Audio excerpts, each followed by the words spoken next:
This is TESOL Macedonia Thrace 22nd Annual International Convention here in Thessaloniki, Greece. I am Elsa Tsiakiri, a member of TESOL Macedonia Thrace board, and here with us we have Mr. Alec Williams. Hello.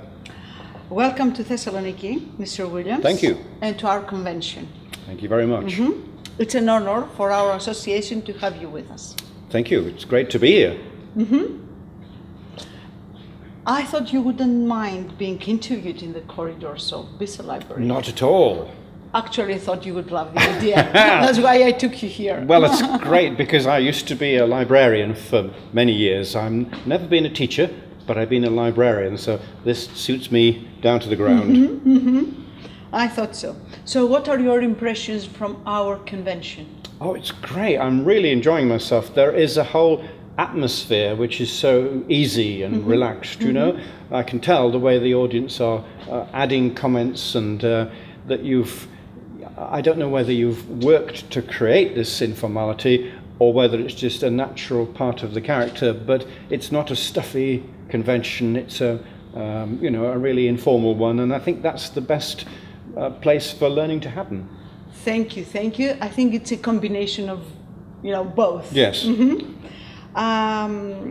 your title, in your talk entitled "Bringing It Alive," yes, you talked about the heart and soul a storyteller puts in the storytelling. Yes. Would you like to tell us a few things about it? A few more things about it? Sure. I mean, for those of you who haven't seen the live stream, I talked about why storytelling is important.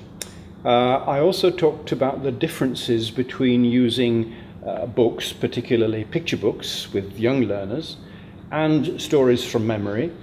And throughout, I tried to put in lots of examples of different kinds of books. I also mentioned simple poems and how they can help English learning. And generally, I talked about how to make storytelling more interactive, to involve the audience maybe with actions or choruses joining in to make it an even more memorable experience. So I hope that was useful to the delegates. I'm sure it was. And I've got a personal question. Well, I was led to it. Do you think that the moral of a story can be expressed from the beginning by the tone of voice and the acting skills of the storyteller? Can you lead the children to a moral? You can, in the way that you deliver the story, because your tone could express disapproval or approval. I think that is the best way to do it. I don't like it so much when teachers in some countries finish a story and say, and what have we learned from this story? Because they define it in a way. Yes, because if enough stories are going into children's heads, they will pick up these subtle messages, and that's the best way to pick it up for themselves. So yes, you're right, the tone of voice and the choice of stories. You could choose stories which showed, it's often being yourself, or, in folk tales you have the three brothers. The first was dark and handsome, the second was fair and clever, the third, he was scruffy, and if you've heard stories like that it's that last one who's probably going to triumph in the end, because maybe he's kinder on the way to the people he meets. So there is a lot of very rich teaching about values in stories, and it's a good idea to use those. So is storytelling highly educational, in a wider way?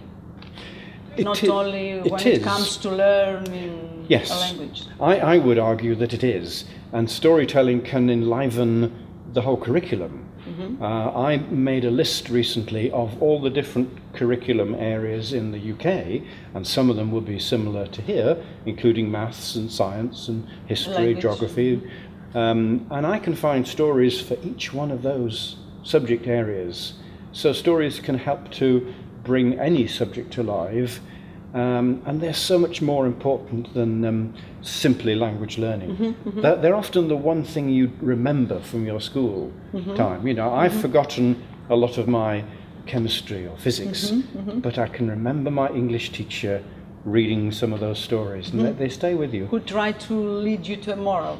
Sometimes, or sometimes just simply for fun, just to show that stories can be fun.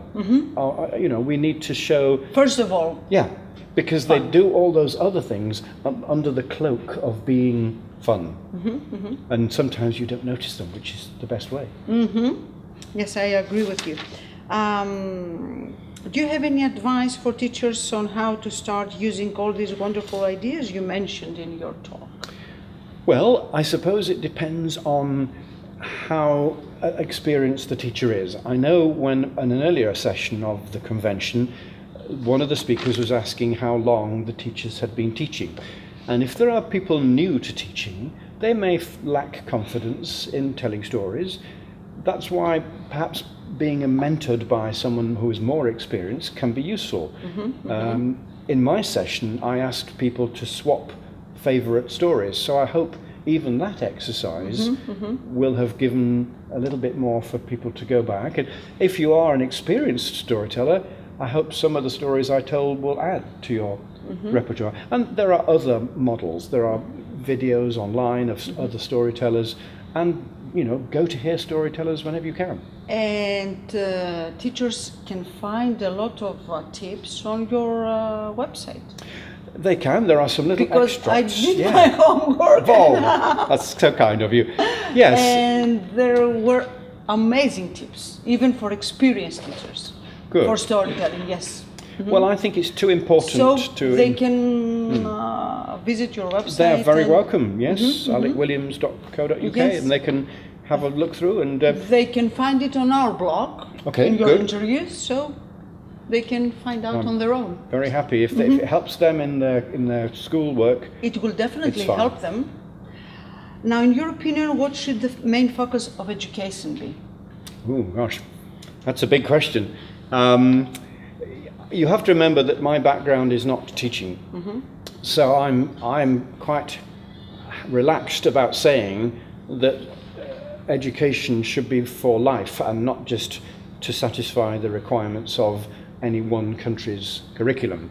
I think when you're using stories, for example, you're raising children's horizons, you're showing them other ways of behaving, and the best of education is like that. I did geography when I was at school, particularly physical geography, the shape of the hills.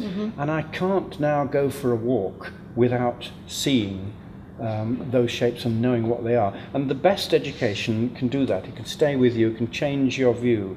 And so I always want education to be as open as possible, because we're not just preparing children to leave our school to go to the next one, we are with them on a particular stage of their reading journey. And stories can help explain so many subjects beyond the school as well. And finally, what would you like to wish to the members of our association? Oh, I would like to wish them the very best of luck. In telling stories. I'd like to give them huge thanks for inviting me to your lovely part of Greece. I'm only sorry, as you are, that it's been raining so much.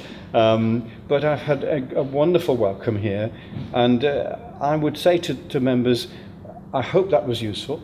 Do keep in touch with me if I can help you again. I can't enter into a long correspondence, but if anybody wants to email me and say, what was the name of that story, I'm very happy to help.